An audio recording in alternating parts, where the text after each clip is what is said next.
I moved into the apartment at around 7:30 p.m., just as the sky went dark. The walls still had nails where the previous tenant had hung pictures. The ceiling light gave off a yellow glow, which the landlord called mood lighting. The ceiling was low, especially in the bedroom, where an old 4-blade ceiling fan hung overhead. Its blades were slightly warped, and the switch was a pull cord dangling in the middle. Standing directly beneath it, I could smell faint rust. The rent was cheap, so I didn't complain.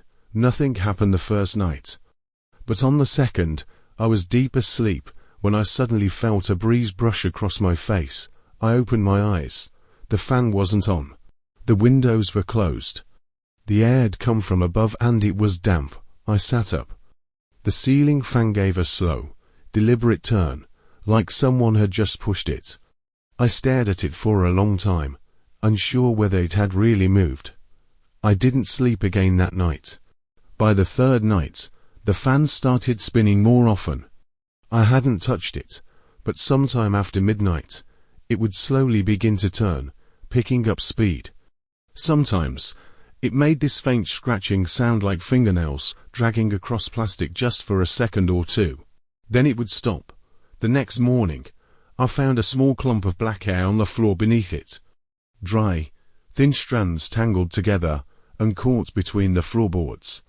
I picked them up with tweezers and threw them out, but it kept happening. Every morning for the next few days, new strands would show up, sometimes spread out, sometimes knotted into tight little clumps. I started to wonder if someone upstairs was playing a prank. Except this was a one-story building. On the sixth night, around 10 p.m., I was sitting on the bed scrolling through my phone when I heard a soft clicking noise above the fan. It sounded like something crawling, delicate, like bones tapping against wood. I turned off the light, just to see if the fan would move. 5 seconds later, it started to spin slowly at first. I didn't move, just lay there, eyes fixed on it. The fan turned faster and faster, until the breeze lifted the strands of hair off my face. Then, something began to emerge from the center of the fan. It wasn't a shadow. It was a person, or something like a person. Its limbs were thin, the joints bent backward, its whole body pressed to the ceiling like it had been stuck there, upside down. A woman, I think.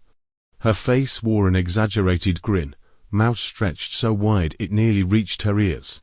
Her long hair hung straight down, swaying just below the blades. And her eyes, they didn't blink, just stared right at me. Before I could scream, she pulled back into the fan smooth, quick, like she had never been there at all. I sat up the rest of the night, didn't even blink. As soon as the sun came up, I ran to the landlord.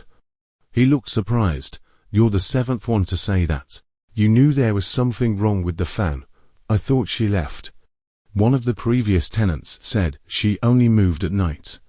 Someone tried pouring salt on it once the fan broke, and nothing happened for a few days. But when I got it fixed, she came back. Why not just remove the fan? Because as long as the fan stays up, she stays in it.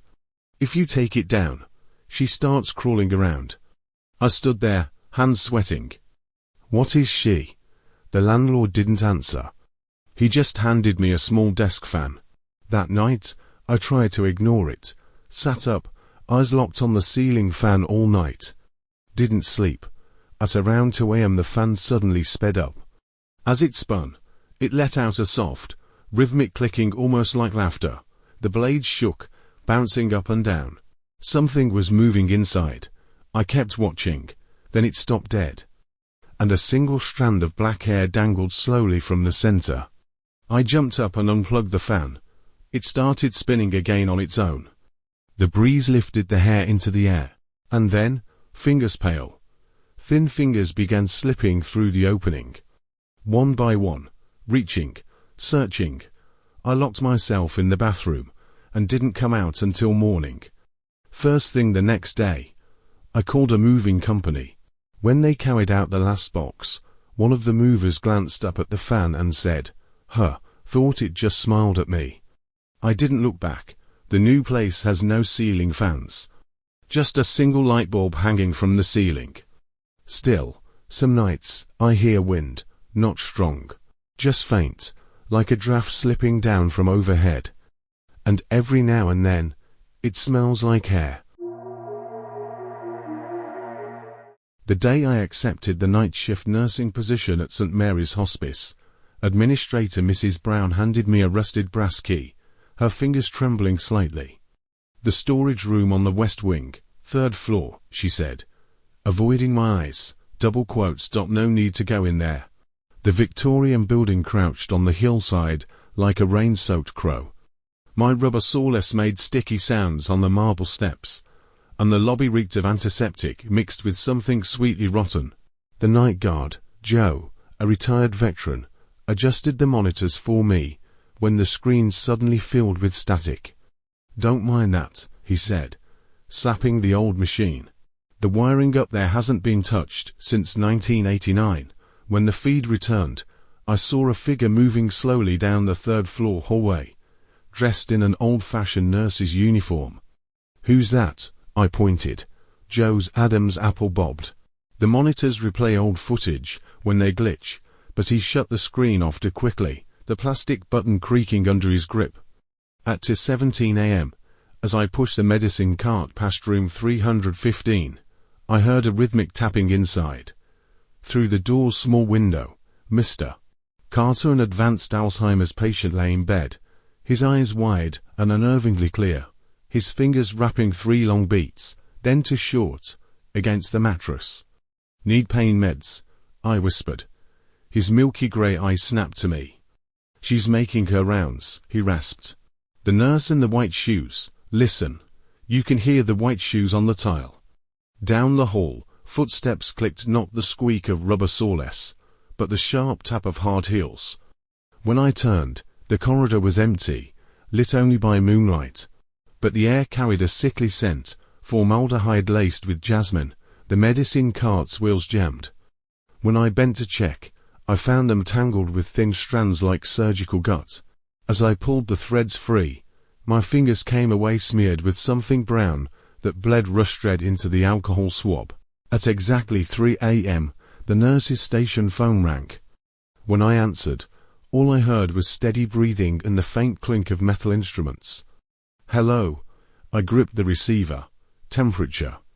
A woman's voice crackled through the static. "Set to 98.6 degrees. The line went dead. Then the thermostat on the wall flickered to life. The numbers climbing, 92, 94, 96. I yanked the plug just as a heavy thud sounded from the floor above. Joe intercepted me in the stairwell. "Don't go up there. West Wing's being sanitized tonight."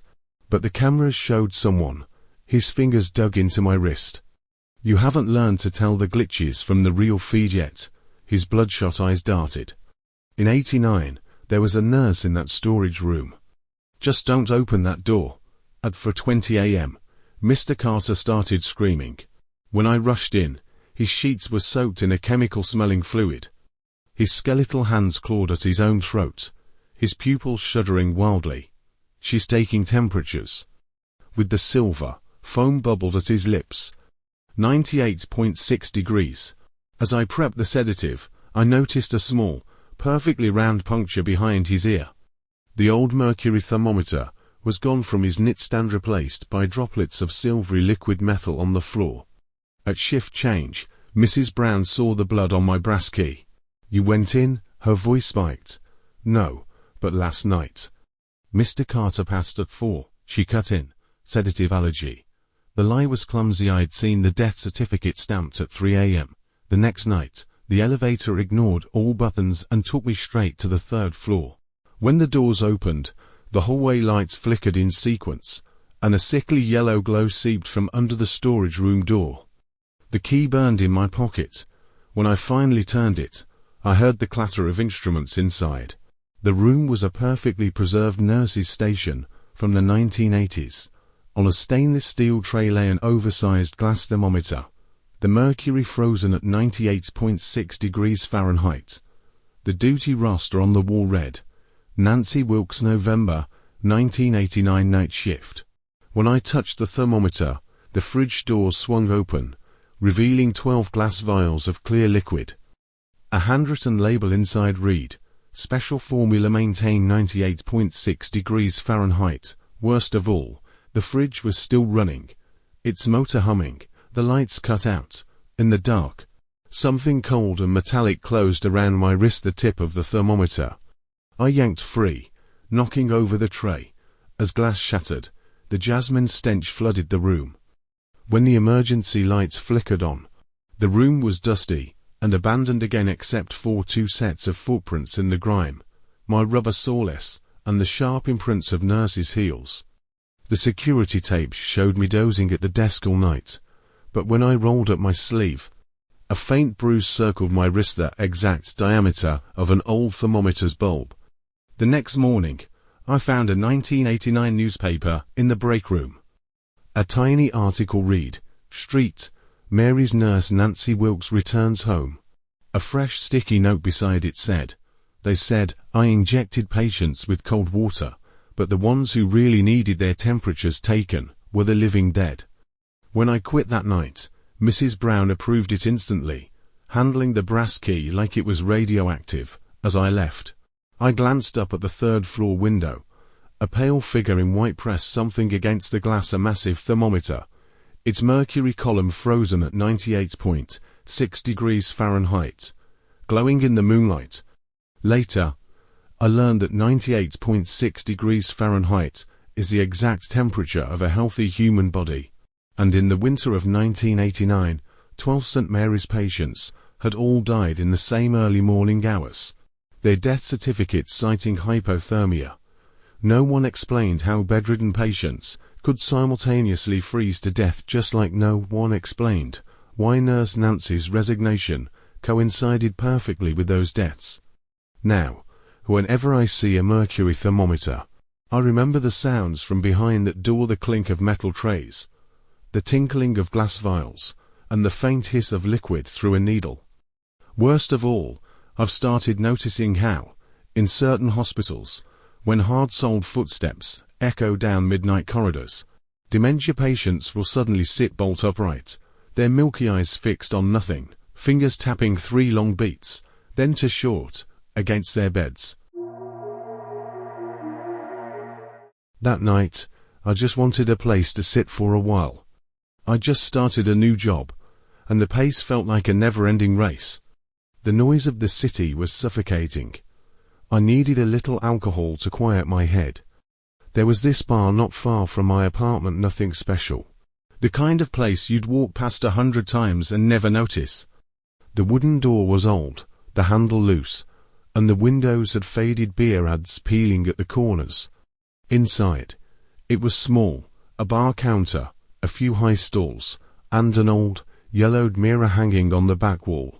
The air smelled damp, like a mix of booze and wood. I picked a seat near the mirror and ordered a drink. There weren't many customers. 2 guys were playing darts in the corner. No one talked. The only sound was the sports game on TV, loud, but strangely monotonous. The moment the alcohol hit my throat, everything seemed to slow down. I leaned back and let my mind go blank, until I noticed the mirror. I've never liked sitting directly across from mirrors. I always feel like the reflection isn't quite me, like it's someone else pretending. But I didn't think much of it, not at first. Just caught something off. The image in the mirror didn't match reality exactly. Nothing dramatic, just the timing felt wrong. I raised my glass. The reflection did the same, perfectly synced. But when I set it back down, the mirror version of me hesitated just for a beat before doing the same. It was like watching a playback, not a reflection. Not real time, a delay. I blinked a few times and looked closer. The eyes in the mirror were lowered. The face looked pale. Not wrong exactly, but not quite right either. Too close, but not me. I turned to the seat next to me. Empty, but in the mirror, someone was sitting there. I couldn't make out the face, just the shape, head bowed, like they were looking into their drink. I whipped my head back around, still empty. No person, no glass, Nothing. My hand tightened around my drink. I kept staring at the mirror. That figure didn't move, but it was there, solid. This wasn't a trick of the light. I stood up and moved to a different seat, out of the mirror's line. I avoided every reflective surface after that. Drinking started to feel like a chore. A few minutes passed. The bar's door creaked open, and a man walked in. He took the seat I'd just left. Didn't order anything. Just sat there, head low, face hidden by a cap. I tried to ignore him, but the way he sat it was exactly like the person in the mirror. He didn't move, didn't speak, just sat. 10-15 minutes passed. Then he stood up and walked as slowly toward the restroom. I glanced back at the mirror. Empty. I wasn't in it. Not even a hint of my reflection. Chills ran down my arms. The man never came back out of the restroom. I waited half an hour. No one else in the bar seemed to notice. Like he'd never been there at all. I got up and headed to the bathroom. The door was locked. I knocked. No answer. Back at my seat. My drink was empty. I glanced at the mirror. I was back. There I was again, sitting with my head bowed, motionless, only I hadn't moved. Hadn't sat back down. I stood slowly and left the bar. The air outside was freezing, like the cold had teeth. The street was empty. The moon hung low in the sky. I walked home fast.